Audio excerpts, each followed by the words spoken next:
સત્યની સાથે મહત્વના સમાચાર સાથે હું છું નવીન દાફડા। સમાચારો પર નજર કરીએ તો વાત સુરતની કરીએ। સુરતમાં રત્ન કલાકારોનો જીવ લેવાનો પ્રયાસ કરવામાં આવ્યો છે। જી હા, રત્ન કલાકારોને મારી નાખવાનો પ્રયાસ કરવામાં આવ્યો છે। પીવાના પાણીના ફિલ્ટર પ્લાન્ટમાં સેલ્ફોસ નામની દવા નાખી દેવામાં આવી અને અજાણ્યા વ્યક્તિએ પાણીમાં ઝેરી દવા નાખી દેતા જે કારખાનું હતું તે કારખાનામાં કુલ 120 રત્ન કલાકારો કામ કરી રહ્યા હતા। તેમાંથી તે પાણી પીધા બાદ 118 રત્ન કલાકારોની તબિયત લથડી છે, ત્યારે તમામને સારવાર અર્થે ખસેડવામાં આવ્યા છે। વધુ માહિતી સાથે સંવાદદાતા આઝમ સાલે જોડાઈ ગયા છે। જી આઝમ, શું છે વધુ અપડેટ?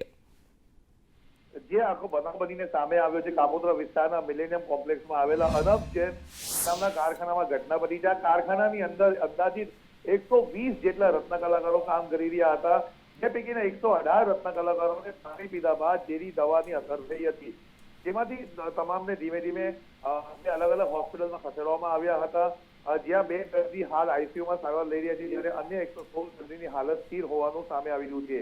પીવાના પાણીના ફિલ્ટર પ્લાન્ટમાં અસામાજિક તત્વોએ સેલ્ફોસ નામની દવા, જે અનાજમાં રાખવામાં આવતી કીટનાશક દવાઓ છે, તેની પડીકી નાખી દીધી હોવાનું પ્રાથમિક તપાસમાં સામે આવી રહ્યું છે। આ બનાવ આજે બપોરે 12:30 વાગ્યાના આસપાસ બન્યો હતો, જેમાં જે દર્દી બનીને જે 104 જેટલાને લાવવામાં આવ્યા હતા પ્રથમ, જે પૈકીના 102 દર્દી હાલ જનરલ વોર્ડમાં દાખલ છે।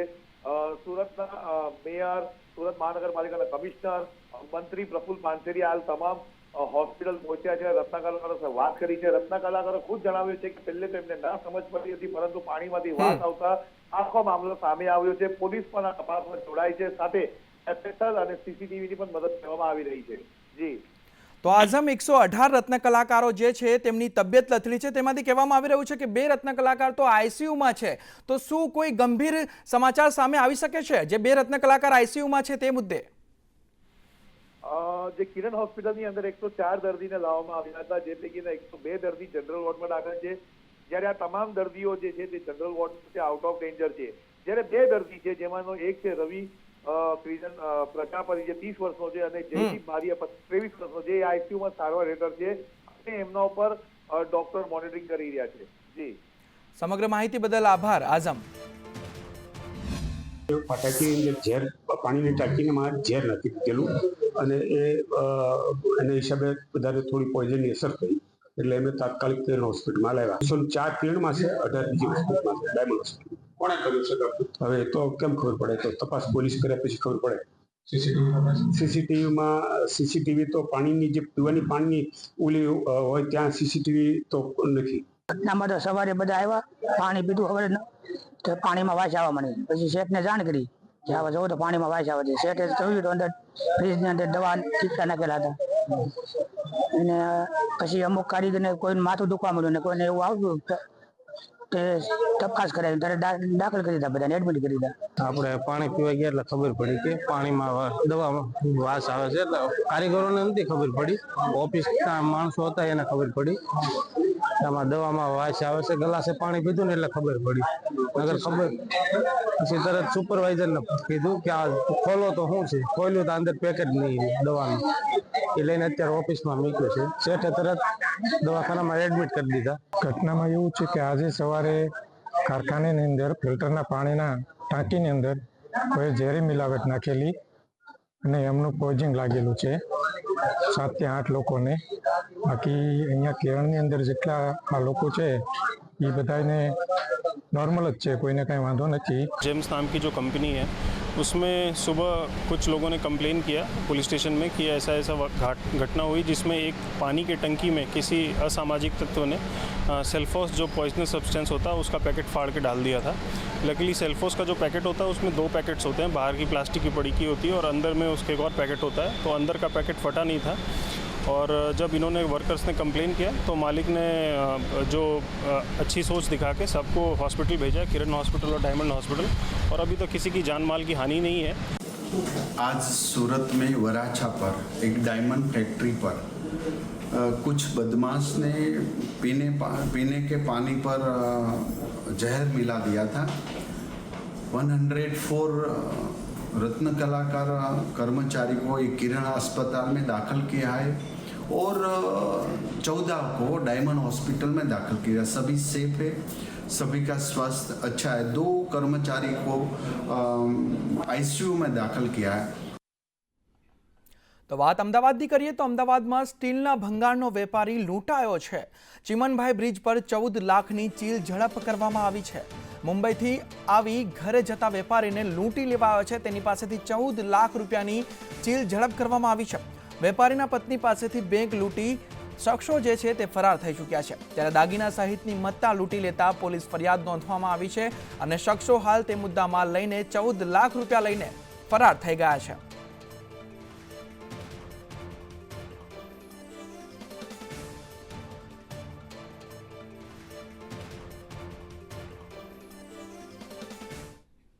તો આ તરફ નવસારી એલસીબીએ ફરાર આરોપીને શોધ્યો છે। પોલીસ આરોપીને બહાર શોધતી હતી। ખૂંખાર આરોપી સુરેન્દ્ર ચોટી અંતે જેલમાં જ મળ્યો। આરોપી કુલ 73 ગુનામાં સંડોવાયેલો હતો। દિલ્હી, હરિયાણા, ગુજરાતમાં તેણે ગુના આચર્યા હતા અને 2010માં અમદાવાદના વસ્ત્રાપુરમાંથી તેણે ચોરી પણ કરી હતી। ત્યારે સાબરમતી જેલમાં લઈ જતી વખતે તે ફરાર થઈ ગયો હતો। ત્યારે હરિયાણામાં સુરેન્દ્રને 2 વર્ષની જેલ થઈ હતી। નવસારી ક્રાઇમે સાબરમતી જેલને તેની જાણ કરી અને હાલ તે શખ્સને શોધી પાડવામાં આવ્યો છે।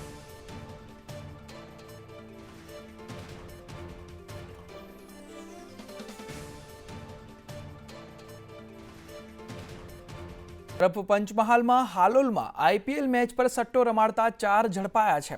જીતપુરા ગામમાં પોલીસે રેડ કરીને સટ્ટાનું રેકેટ ઝડપી પાડ્યું છે। પોલીસે ઓનલાઈન સટ્ટો રમતા 5માંથી 4ને ઝડપી પાડ્યા છે। ત્યારે ગામની વાડીની એક કુરડીમાં આ સટ્ટાનું રેકેટ ચાલતું હતું। લેપટોપ, રોકડ સહિત 4.45 લાખનો મુદ્દામાલ પણ પોલીસ દ્વારા જપ્ત કરવામાં આવ્યો છે।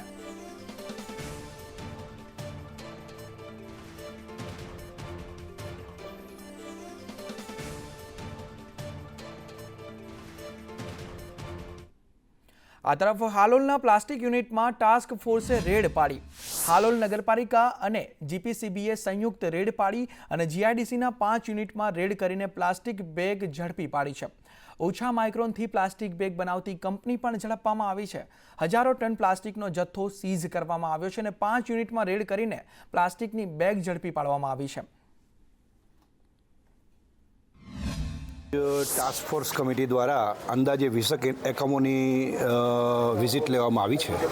તેમાંથી 7-8 એકમો કે જે કાર્યરત હતા અને જેમાં 120 માઇક્રોન કરતાં ઓછી જાડાઈનું પ્લાસ્ટિકનું કેરીબેગનું ઉત્પાદન ચાલુ હતું તેવા એકમોને વિઝિટ કરી છે તથા તેને અમે નોટિસ ઓફ એન્ટ્રી આપેલી છે, સૂચનાઓ આપેલી છે તેમજ ટાસ્ક ફોર્સ દ્વારા સદર એકમોના તમામ મટીરિયલ સીઝ કરવામાં આવેલ છે। તો પાલિતાણા ભાજપ તાલુકા પંચાયતના સદસ્ય વિરુદ્ધ ફરિયાદ નોંધાઈ છે। ફરજમાં રૂકાવટ અને ધમકીની પીજીવીસીએલના કર્મીએ ફરિયાદ નોંધાવી છે। ડુંગરપુર ગામે ચેકિંગમાં ગઈ હતી ત્યારે અધિકારીઓને ધમકી આપવામાં આવી હતી અને ફરી ગામમાં આવશો તો મારીશું તેવી પણ ધમકી આપવામાં આવી હતી। ત્યારે ભાજપના તાલુકા પંચાયત સદસ્ય ચેતન ડાભી સામે ફરિયાદ નોંધાઈ છે। પીજીવીસીએલના નાયબ ઇજનેર આશુતોષ પાઠકે આ ફરિયાદ નોંધાવી છે। ત્યારે પાલિતાણા રૂરલ પોલીસે ગુનો નોંધીને વધુ તપાસ પણ હાથ ધરી છે।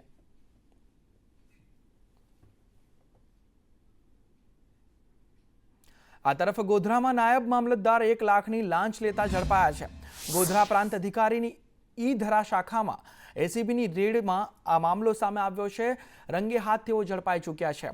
ત્યારે નાયબ મામલતદાર પટાવાળો લાંચના છટકામાં ફસાયા। જમીનના કેસમાં કાચી નોંધ પાડવા લાંચ માંગી હતી અને 2.5 લાખની માંગણી સામે 1 લાખ આપવાનું નક્કી કર્યું હતું। નાયબ મામલતદારના કહેવાથી પટાવાળો લાંચ સ્વીકારવા ગયો અને એસીબીએ પટાવાળાને 1 લાખની લાંચ લેતા રંગે હાથ ઝડપી પાડ્યો। एसीबीए બંને આરોપીઓની હાલ ધરપકડ કરીને વધુ કાર્યવાહી હાથ ધરી છે। ये एक बहुत ही सीरियस प्रकार का पॉइजन है।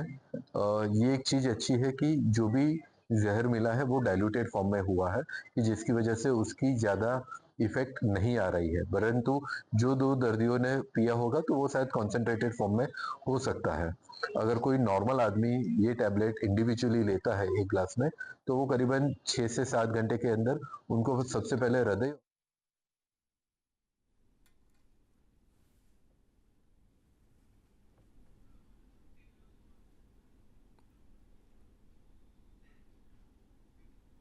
તો તો આ તરફ સુરત પોલીસે ખંડણી માંગનારા સામે લાલ આંખ કરી છે, ત્યારે ઉધના પોલીસે ખંડણી માંગનાર મનીષ ઘંટીને ઝડપી પાડ્યો છે. આરોપી મનીષ રાણા ન્યૂઝપેપર ચલાવે છે અને તે આરટીઆઈ કરીને નાણાંની માંગણી કરતો હતો અને આરટીઆઈના નામે બાંધકામ તોડવાની ધમકી પણ આપતો હતો, જ્યારે આરોપી સામે 4 અલગ અલગ ગુના પણ નોંધાયેલા છે.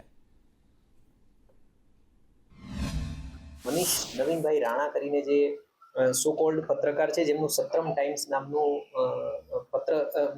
ન્યૂઝપેપર છે, એમના દ્વારા એસએમસી સાઉથ ઝોન અને જિલ્લા સ્વાગતમાં અરજીઓ કરી આ જે ફરિયાદીઓ છે એમના બાંધકામ તોડાવી નાખવાની ધમકી આપી ખંડણી માંગવામાં આવી રહી હતી અને એ કારણોસર એમની સામે અલગ અલગ 4 ગુના ખંડણીખોર તરીકેના ખંડણી માંગવા માટેના 4 ગુના દાખલ કરવામાં આવ્યા હતા. તો આ તરફ ચીખલીમાં કરોડોની ઉચાપતમાં કર્મચારી ઝડપાયો છે. આઉટસોર્સ કર્મચારી સતીશ ભોયાની ધરપકડ કરવામાં આવી છે.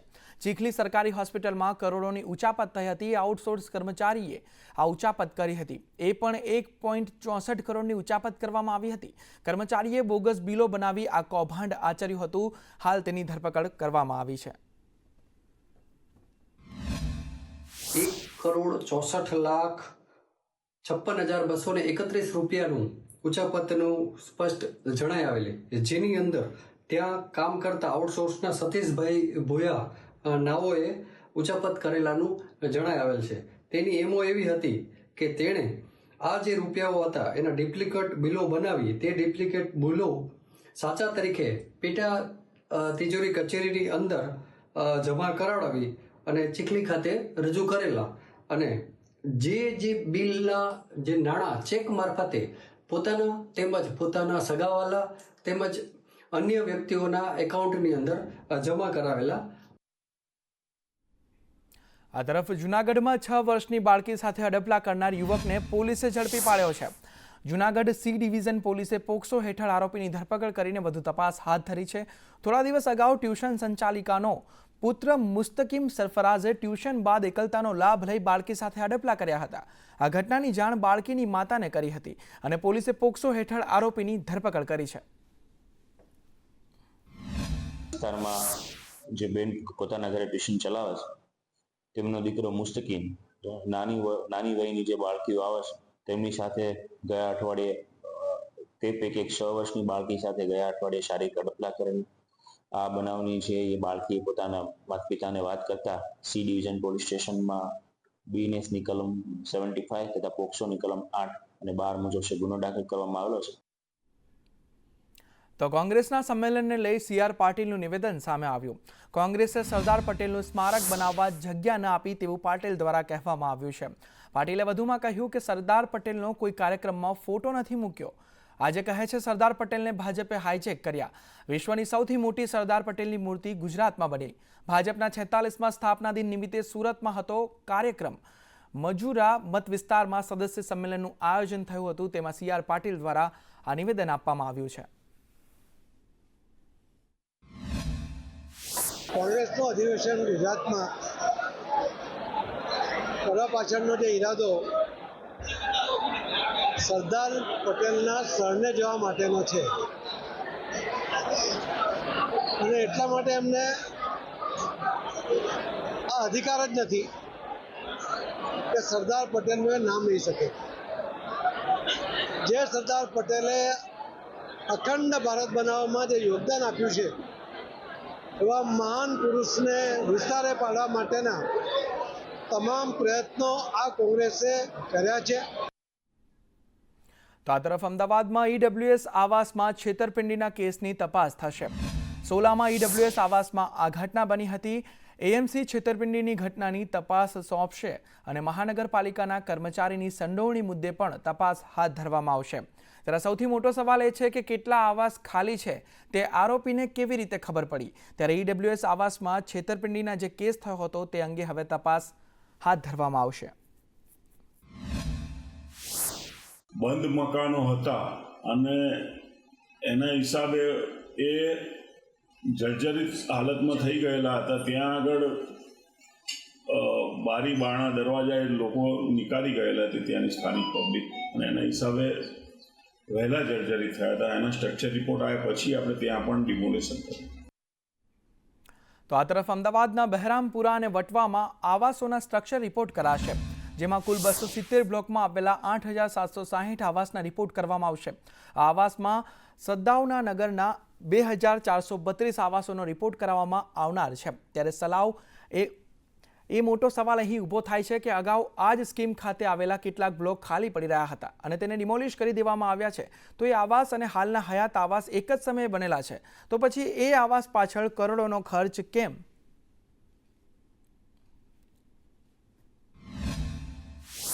આવાસોની સંખ્યા છે 8640 જેવી. 270 બ્લોક છે બંને જગ્યાએથી, બહેરામપુરા અને વટવા થઈ.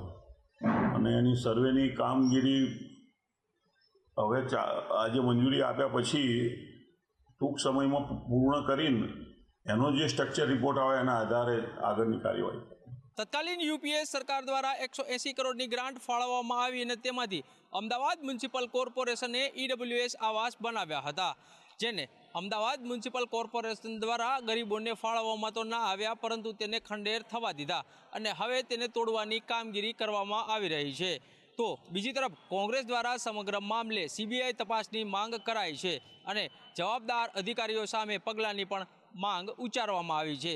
ત્યારે સત્તાધીશો દ્વારા CBI તપાસ સોંપવામાં આવે છે કે કેમ અને અધિકારીઓ સામે પગલાં લેવાય છે કે કેમ તે જોવું રહ્યું. કેમેરામેન મેહુલ પટેલ સાથે કશ્યપ જોશી, સંદેશ ન્યૂઝ, અમદાવાદ. તો આ તરફ રાજ્યના મહેસૂલ વિભાગે મહત્વપૂર્ણ નિર્ણય કર્યો છે. રાજ્યની ખેતીની જમીનો માટે આ નિર્ણય કરવામાં આવ્યો છે કે ટાઇટલ ક્લિયર પ્રમાણપત્ર માટે ફી નક્કી કરવામાં આવી છે. ગામ અને નાના શહેરોમાં ફી ₹1 પ્રતિ ચોરસ મીટર રાખવામાં આવશે. 1 લાખથી વધુ વસ્તીવાળા વિસ્તારોમાં ફી ₹5 ચોરસ મીટર રાખવામાં આવશે અને આ ફીને પ્રોસેસિંગ ફી તરીકે ગણવામાં આવશે. ત્યારે ટાઇટલ ક્લિયર પ્રમાણપત્ર માટે આ ફી નક્કી કરવામાં આવી છે.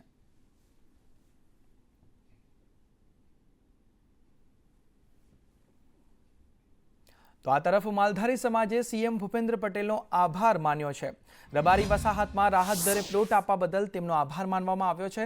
રબારી સમાજના આગેવાનો ગાંધીનગરમાં CM ભૂપેન્દ્ર પટેલને મળ્યા અને અમદાવાદમાં રબારી વસાહતનો પ્લોટનો નિર્ણય કરવામાં આવ્યો છે. સરકારે રબારી સમાજને પ્લોટ આપવાનો નિર્ણય કર્યો છે. ગુજરાત સરકારના નિર્ણયને માલધારી સમાજે વધાવ્યો છે અને CM ભૂપેન્દ્ર પટેલને આભાર વ્યક્ત કર્યો છે. સમાજ માટે વર્ષો જૂનો જે પ્રશ્ન હતો અને ગુજરાત સરકારના લોકલાડેલા મુખ્યમંત્રી શ્રી સહકારી મંત્રી શ્રી જગદીશભાઈ વિશ્વકર્મા અને આ તબક્કે દેશના યશસ્વી વડાપ્રધાન શ્રી નરેન્દ્રભાઈ મોદી સાહેબ તથા આપણા દેશના ગૃહમંત્રી શ્રી અમિતભાઈ શાહ સાહેબનો ખૂબ ખૂબ આભાર માનું છું. તો આ તરફ ઉનાળાની આકરી ગરમીમાં જૂનાગઢ સિવિલ હોસ્પિટલમાં ઝાડા ઉલટીના કેસમાં વધારો જોવા મળ્યો છે. એપ્રિલ મહિનાની શરૂઆતથી જ અત્યાર સુધીમાં 45થી વધુ ઝાડા ઉલટીના દર્દીઓ નોંધાયા છે. ઉપરાંત ટાઇફોઇડના પણ કેસ જોવા મળી રહ્યા છે. તેમજ ગરમીના કારણે લોકોમાં ડિહાઇડ્રેશનની સમસ્યાઓ પણ સર્જાઈ રહી છે. ત્યારે લોકોએ બપોરના સમયે બિનજરૂરી ઘરની બહાર ન નીકળવા માટે વહીવટીતંત્ર અને આરોગ્ય વિભાગ દ્વારા એડવાઇઝરી બહાર પાડવામાં આવી છે. ધીમે ધીમે વધી રહી છે.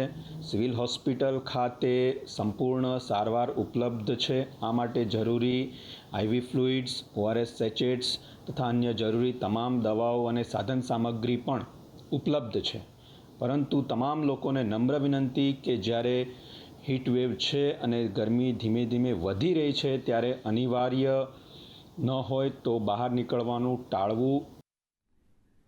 તો આ તરફ રાજ્યના અન્ય ભાગોની જેમ હવે ડાંગ જિલ્લામાં પણ ગરમીનું મોજું ફરી વળ્યું છે.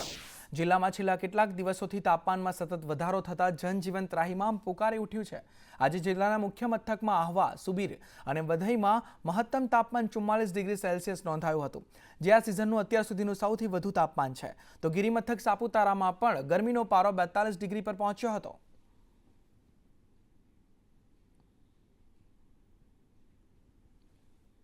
આ તરફ ભુજ શહેરમાં પીવાના પાણીની સમસ્યા દિવસે ને દિવસે વિકટ બની રહી છે. શહેરના અનેક વિસ્તારમાં લોકોને પીવાનું પાણી મળતું નથી. ત્યારે પ્રમુખ સ્વામીનગરના લોકો છેલ્લા 8 મહિનાથી પાણીની સમસ્યાનો સામનો કરી રહ્યા છે, જે અંગે સ્થાનિક લોકોએ અનેકવાર પાલિકામાં રજૂઆત કરી છે. તેમ છતાં પણ પાણીની સમસ્યાનો કોઈ ઉકેલ આવ્યો નથી. હાલમાં સ્થાનિક રહીશોને મોંઘા ભાવે પીવાના પાણીના ટેન્કર મંગાવવા પડી રહ્યા છે. આગામી દિવસોમાં પીવાના પાણીની સમસ્યા વિકટ બને તેવા એંધાણ પણ જોવા મળી રહ્યા છે. અમારે ત્યાં છેલ્લા 8 મહિના થયા પાણીની સખત સમસ્યા છે. પહેલે હતી પણ આટલી બધી નહોતી. અત્યારે તો 5 દિવસે 6 દિવસે પાણી આવે છે, એમાં અમારે અડધો ટાંકો પણ નથી ભરાતો. વારંવાર રજૂઆતો કરવા છતાં પણ ક્યાંયથી અમને નિવેડો નથી મળતો. એટલું નગરપાલિકાને પાણી મળે છે, નર્મદાનું પાણી આટલું આવે છે કે ભુજને રોજ પાણી આપે ને તો પણ પાણી ખૂટે એમ નથી. તો એ બધું પાણી જાય ક્યાં છે? અમને ઈ સવાલ છે કે પાણી જાય ક્યાં છે? અમારા ભાગનું પાણી કોને આપો છો? 8-10 દિવસે ને અમે ટેન્કર મંગાવીએ છીએ, એવી રીતે અમે અમારું બધું પૂરું કરીએ છીએ, કારણ કે 5-6 દિવસે પાણી આવે ને એમાં ટાંકા જ નથી ભરાતા સાવ. હું 8 મહિનાથી અહીંયા છું, બાકી પાણીની આમ જ સતત તકલીફ જોતી આવી છું અને કેટલી વાર કમ્પ્લેન કરવા છતાં કંઈ અમને એનું પરિણામ જ નથી મળ્યું. હવે ટેન્કર મગાવીને કેટલા મંગાવવાના હોય વારે ઘડીએ અમારે પણ. ઉનાળામાં શું, શિયાળામાં બી આ જ તકલીફ રહી છે. બીજી બધી જગ્યાએ ટાંકા છલકાય છે, એ લોકો પોતાના વાલ બંધ કરે છે ટાંકાના, અને અમારે અહીંયા તકલીફ આટલી બધી. તો ભણશે ગુજરાત અને વધશે ગુજરાતના સૂત્ર સાથે રાજ્ય સરકાર દ્વારા વધુમાં વધુ બાળકો ભણે એ માટે પ્રયાસો હાથ ધરવામાં આવ્યા છે. ત્યારે છોટાઉદેપુર જિલ્લાના આદિવાસી વિસ્તારમાં આ સૂત્ર માત્ર કાગળ પર જ હોય તેવું લાગી રહ્યું છે. બોડેલીના કાશીપુરા ગામમાં 111 વર્ષ જૂની પ્રાથમિક શાળા આવેલી છે, જેમાં હાલ 1 થી 8 ધોરણના 265 વિદ્યાર્થીઓ અભ્યાસ કરે છે. આ શાળામાં 8 ઓરડા ખૂબ જૂના હતા, જે 1 વર્ષ અગાઉ આ ઓરડા તોડી નાખવામાં આવ્યા હતા અને બાળકોને ખુલ્લામાં અભ્યાસ કરવાની ફરજ પડી હતી. એટલે ગામ લોકોએ બાળકો માટે હાઈસ્કૂલમાં વૈકલ્પિક વ્યવસ્થા કરી હતી. હાલ તો પ્રાથમિક શાળાના 265 બાળકો અને હાઈસ્કૂલના પણ લગભગ 200 થી વધુ વિદ્યાર્થીઓ એક બિલ્ડિંગમાં અભ્યાસ કરી રહ્યા છે, જેથી એક જ સ્કૂલ કેમ્પસમાં 2 શાળાના વિદ્યાર્થીઓને અભ્યાસ માટે ભારે મુશ્કેલી પડી રહી છે, જેથી વહેલી તકે શાળાના ઓરડા બને તે જરૂરી બન્યું છે. 265 મારા બાળકો છે અને વર્ષો જૂની રાજા રજવાડા વખતની આ શાળા હતી અને અમે નવા ઓરડા માગેલા છે, તો એ આવેલા છે અને તોડવાની મંજૂરી મળેલ હતી, તેથી તોડી દીધા છે, પણ હજુ નવા આવેલા નથી અને અમને જે પેલી એ મળવી જોઈએ તે મળેલ નથી. તો વહેલામાં વહેલી તકે અમને આ નવા ઓરડા બનાવવાની એ મળે એવી મારી માગ છે અને અમને વૈકલ્પિક રીતે અમે હાઈસ્કૂલમાં છોકરાઓને બેસાડીએ છીએ. 1 થી 8 ધોરણની ગ્રુપ શાળા છે અને એને જે ઓરડાઓ જર્જરિત થઈ ગયેલા હતા, બીજા બાંધ્યા હતા, એ ઓરડાઓ 1 વર્ષનો સમય થવા આવ્યો તોડી પાડ્યા છે. નવા ઓરડાઓના બાંધકામ માટેની સરકાર તરફથી કોઈ દરખાસ્ત કે બીજું કાંઈ આવ્યું નથી, કોઈ વર્ક ઓર્ડર પણ નીકળ્યો નથી. અત્યારે આ બાળકોને ભણવા માટે કેળવણી મંડળ સંચાલિત હાઈસ્કૂલ છે કાશીપુરામાં, એમાં વિદ્યાર્થીઓને બેસાડવામાં આવે છે. ત્યાં છોટાઉદેપુર જિલ્લાના બોડેલી તાલુકાના કાશીપુરા ખાતે પ્રાથમિક શાળા આવેલી છે. આ પ્રાથમિક શાળાના 8 ઓરડા હતા, જે જૂના થઈ જતા તેને તોડી પાડવામાં આવ્યા છે. છેલ્લા 1 વર્ષથી આ ઓરડા જર્જરિત હતા, તેને તોડી અને નવી બનાવવા માટેની દરખાસ્ત કરવામાં આવી છે. અને આ સ્કૂલની અંદર 1 થી 8 ધોરણની શાળા છે અને 265 જેટલા વિદ્યાર્થીઓ અહીંયા આવેલા છે. ત્યારે મહત્વની વાત એ છે કે આ જે સ્કૂલના ઓરડા છે, ઓરડા માત્ર અત્યારે 2 જોવા મળી રહ્યા છે અને જેને લઈને જે ગ્રામજનો છે કે સ્થાનિક સ્કૂલ સંચાલકોએ વૈકલ્પિક વ્યવસ્થાના ભાગરૂપે અહીંયા જે હાઈસ્કૂલ છે, હાઈસ્કૂલની અંદર બાળકોને બેસાડી રહ્યા છે. પરંતુ મહત્વની વાત એ છે કે 265 જેટલા જે વિદ્યાર્થીઓ છે અને હાઈસ્કૂલના જે વિદ્યાર્થીઓ છે, જેને કારણે બાળકોને બેસવાની તેમજ અભ્યાસ કરવાની ખૂબ મુશ્કેલી પડી રહી છે, જેને લઈને ગ્રામજનો વહેલામાં વહેલી તકે આ શાળા બને તેવી માંગ કરી રહ્યા છે. અમિત પટેલ, સંદેશ ન્યૂઝ, છોટાઉદેપુર. તો આ તરફ ખેરાલુમાં ગટર ઉભરાતા ચોમાસા જેવો માહોલ સર્જાયો છે. ત્યારે છેલ્લા કેટલાક દિવસથી પીવાનું પાણી છોડવામાં આવે છે, ત્યારે ગટર ઉભરાય છે અને પાણી બંધ કરવામાં આવે તો ગટર ઉભરાવાનું પણ બંધ થઈ જાય છે. ગટરનું ગંદુ પાણી બહાર આવતા રોગચાળો પણ ફાટી નીકળવાની સંભાવના રહેલી છે. ત્યારે સ્થાનિકોએ કોર્પોરેટરને જાણ કરતા કોંગ્રેસના કોર્પોરેટર છગનભાઈ ચૌધરી ઘટના સ્થળે દોડી આવ્યા હતા, જ્યારે કોર્પોરેટરે તંત્ર સામે અનેક સવાલો ઊભા કર્યા હતા અને સમસ્યાનો નિકાલ લાવવા તંત્રને માંગ પણ કરી હતી. વોર્ડ નંબર 1માં એકતાનગર પાણીની લાઈન છે, તે જે ગટરની લાઈનને 2 મિક્સ થઈ ગયેલ હોવાથી અહીંયા જે વખતે પીવાનું પાણી છોડવામાં આવે છે તે જ વખતે ગટર ઉભરાય છે, તો ગંદુ પાણી પીવાના પાણીમાં જાય છે. એ તપાસ કરવા જોડ કરવા છતાં રિપેરિંગ કરતા નથી. પાણી ગટર લાઈનનું છે અને મેલ લાઈનનું છે અને મિક્સ થઈને આવે છે. આપણે કોઈને રજૂઆત કરી છે? રજૂઆત સાહેબ કરી દીધી અમને, જે અમારા ઉમેદવાર છે બરાબર, પણ એમનું સાંભળતા નથી. જોકે સંસ્કારી નગરી વડોદરાને અધિકારીઓએ સ્માર્ટ સિટીની ઓળખ તો આપી, પરંતુ એક પણ સ્માર્ટ કામ થયા નથી તેવું વડોદરાના રહીશોનું કહેવું છે. વરસાદી પાણીના નિકાલ માટે વુડા દ્વારા જે તે સમયે બનાવવામાં આવેલ વરસાદી કાંસ ગંદકીથી ખદબદી રહ્યા છે અને આ કાંસની ગંદકીને પગલે મચ્છરનો ઉપદ્રવ અને ભારે દુર્ગંધનો સામનો રહીશોને કરવો પડી રહ્યો છે। આ મામલે માજી સરપંચ દર્પણ પટેલ દ્વારા કોર્પોરેશનના સત્તાધીશોને વારંવાર રજૂઆત કરવામાં આવી, છતાં પણ અધિકારીઓ દ્વારા કોઈ જ કામગીરી કરવામાં આવી નથી, જેથી વહેલી તકે કામગીરી પૂર્ણ કરી રહીશોને સમસ્યાથી છુટકારો આપવા માંગ કરવામાં આવી હતી। પરંતુ બહેલી વિસ્તારમાં સૌથી સળગતો પ્રશ્ન વરસાદી કાંસ કે જેને ગટર બનાવી દીધી છે, એમાં હજારો ટન કચરો અત્યારે ઉપર દેખાઈ આવે છે, પણ કોર્પોરેશને આ 5 વર્ષમાં આ કાંસ બાબતે કોઈ ગંભીર પગલાં લીધા નથી અને આખો બહેલીનો જે પશ્ચિમ વિસ્તાર છે તે ગંદકીથી ખદબદે છે અને મચ્છરનો એટલો બધો ત્રાસ થઈ રહ્યો છે કે સાંજના સમયે બહાર નીકળવું પણ મુશ્કેલ થઈ જાય છે। તો રાજકોટની જસદણ સિવિલના નર્સિંગ સ્ટાફ પર દાદાગીરીનો આરોપ લાગી રહ્યો છે। નિસ્વાર્થ ચેરિટેબલ ટ્રસ્ટના પ્રમુખે આ મામલે રાજકોટ આરોગ્ય વિભાગમાં ફરિયાદ કરી છે। સામાજિક આગેવાનો પણ કહી રહ્યા છે કે જસદણ સિવિલનો સ્ટાફ ચોરી પર સીનાજોરી કરે છે। જો કોઈ ફરિયાદ કરે તો તમામ કર્મચારીઓ એક થઈને દર્દીના પરિજનોને ફરજમાં રૂકાવટ બદલ ફરિયાદની ધમકી પણ આપે છે। જસદણ સિવિલની આટલી ફરિયાદ બાદ પણ ઇન્ચાર્જ અધિક્ષક સબ સલામતના દાવા કરી રહ્યા છે। છેલ્લા 6 મહિનાથી દર્દીઓની ઘણી બધી ફરિયાદો આવે છે કે અમારી પૂરતી સારવાર થતી નથી, અમને તોછડું વર્તન અમારી યારે કરવામાં આવે છે, રાત્રે જાય તો રાતના સમયે ડૉક્ટર નથી, કાલે સવારે આવજો, એવા શબ્દો વાપરવામાં આવે છે।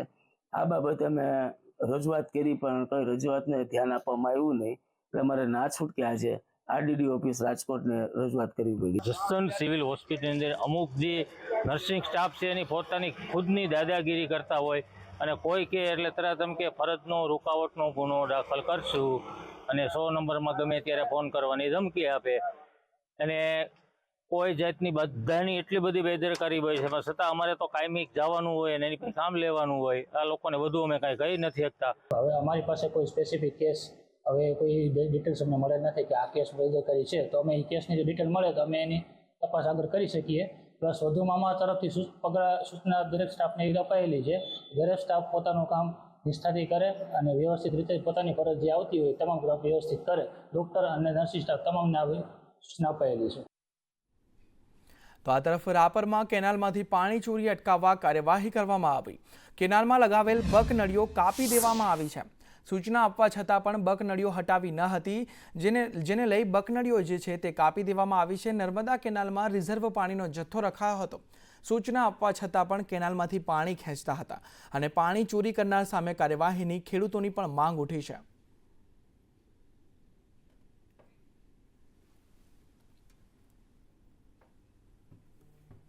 સામાન્ય રીતે લોકો ગાડીઓ પાછળ મસમોટો ખર્ચ કરતા હોય છે અને મોંઘી દાટ ગાડીની ખરીદી પણ કરતા હોય છે, પરંતુ જૂનાગઢમાં એક વ્યક્તિએ ઘોડા પાછળ લાખોનો ખર્ચ કર્યો છે।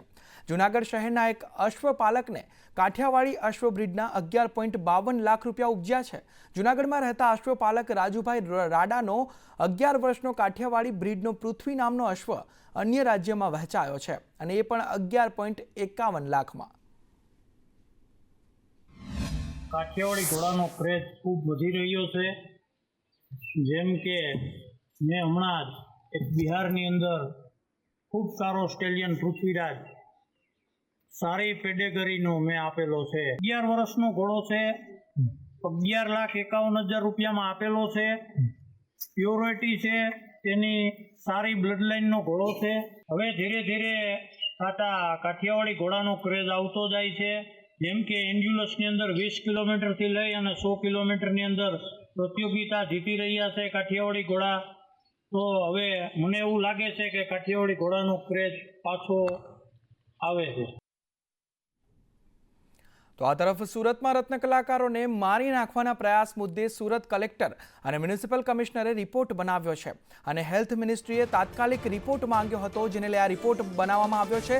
સમગ્ર મામલે રાજ્ય સરકારને આ રિપોર્ટ સોંપવામાં આવ્યો છે।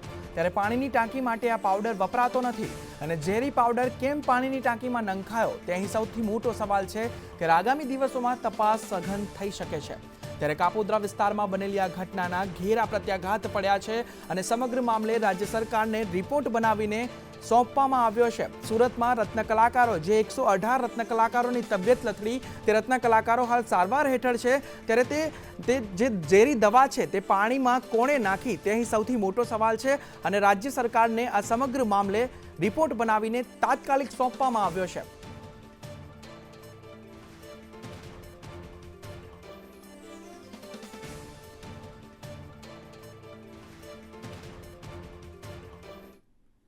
તો આ તરફ પોરબંદરમાં માધવપુરના મેળાની ધામધૂમથી ઉજવણી કરવામાં આવી રહી છે. ત્યારે ભગવાન દ્વારિકાધીશ અને રાણી રૂક્ષ્મણીના લગ્નના કચડા મહેર સમાજના લોકો મામેરું લઈને આવ્યા હતા, જેમાં કુતિયાણાના ધારાસભ્ય પણ જોડાયા હતા. મામેરું માધવરાયજીના નિજ મંદિરે આવતા જ ઘોડે સવારોએ પોતાના કરતબ બતાવ્યા હતા અને ઊંટની રેસ પણ જોવા મળી હતી. રામનવમીના દિવસે માધવરાયનો મેળો ચાલુ થાય છે અહીંથી અને ચૈત્રી બાર દિવસે પૂરો થાય છે. એટલે આજરોજ અમે લોકો સમસ્ત કળશ ગામ તરફથી મામેરું આવેલા છે અને આજે જે અમે મામેરું આવ્યા છે બધા મામેરું કરી અને બધા પાછા જાસવા છે. એટલે આજે એમ કહે છે કે ભાઈ કળશનો મેળો અમે લોકો મામેરું આવે પછી મેળો ભર થાય છે. અહીંયા મામેરું પૂરવા માટે આવીએ છીએ અને 5000 વર્ષ પહેલાંની પુરાણ ભાગવતના 10મા સ્કંદનો ઉલ્લેખ છે અને ભગવાન જ્યારે અહીંયા હરણ કરીને આવ્યા ત્યારે આખા આ એક મધુ નામનો રાક્ષસ હતો, રાક્ષસનો વધ કર્યો એટલે આખા આજુબાજુની 50 ગામની પ્રજાએ આનંદ મેળવ્યો. ભગવાનને મળ્યા, ભગવાનને એક પ્રસ્તાવ મૂક્યો કે ભાઈ મારે અહીંયા લગ્નોત્સવ ઉજવવો છે. અમારી બાજુમાં બેઠી રૂક્ષ્મણી છે, બ્રહ્મદેશના રાજાની ભીષ્મકની પુત્રી છે, એને હારે મારે લગ્ન કરવા, તમે બધા જોડાયા હો તો બધા જોડાયા. તો આ તરફ કચ્છમાં CRPF દ્વારા શૌર્ય દિવસની ઉજવણી કરાઈ છે. ઇતિહાસની વાત કરીએ તો વર્ષ 1965માં આજના દિવસે પાકિસ્તાનની સેનાએ સરદાર પોસ્ટ ખાતે હુમલો કર્યો હતો. CRPFના જવાનોએ વીરતાનો પરિચય કરાવ્યો હતો.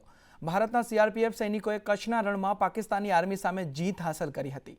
તેની યાદગીરીમાં દર વર્ષે 9 એપ્રિલના રોજ શૌર્ય દિવસ ઉજવવામાં આવે છે. સાથે આ યુદ્ધમાં શહીદ થયેલા CRPFના જવાનોને શ્રદ્ધાંજલિ પણ અર્પણ કરવામાં આવી છે.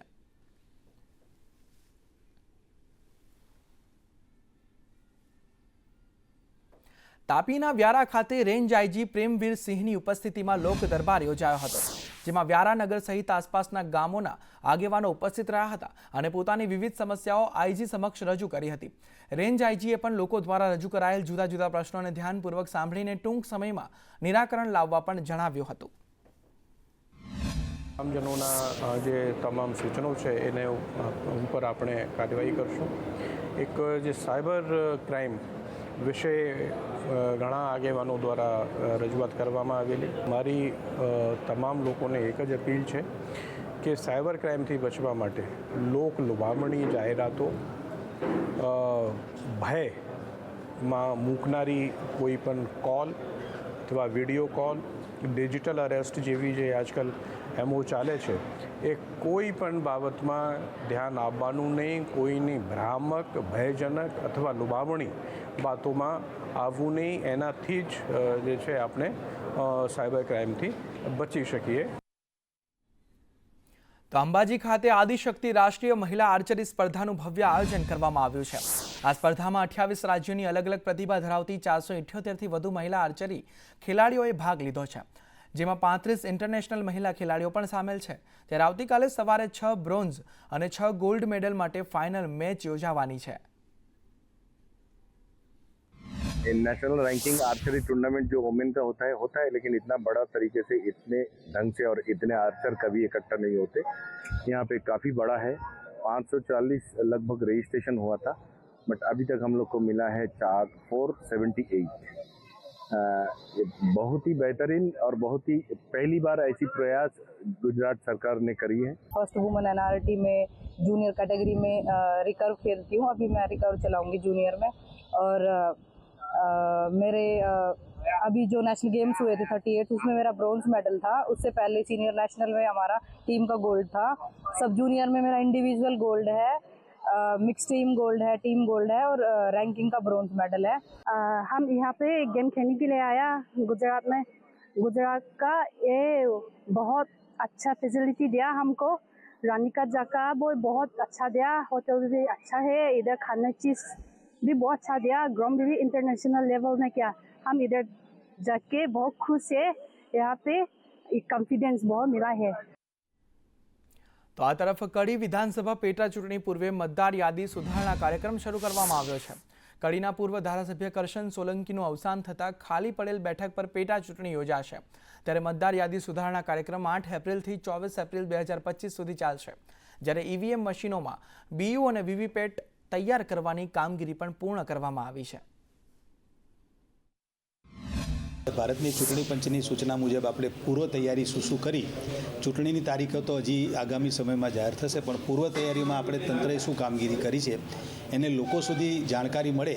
ખાસ કરીને પૂર્વ તૈયારીમાં મતદાર યાદીની જે કામગીરી હોય, નવા જે એલિજિબલ મતદારોને આપણે ઉમેરવાના, કોઈના નામ કમી કરવાના, કોઈના નામ સુધારણા કરવાના, આ બાબતે એક મતદાર યાદીનો ખાસ સંક્ષિપ્ત સુધારણા કાર્યક્રમ આપણે 8/4/24થી 8/4/25થી 24/4/25 સુધી આપણા જિલ્લામાં અને ખાસ કરીને આ કડી વિધાનસભા માટે લાગુ કરેલો છે.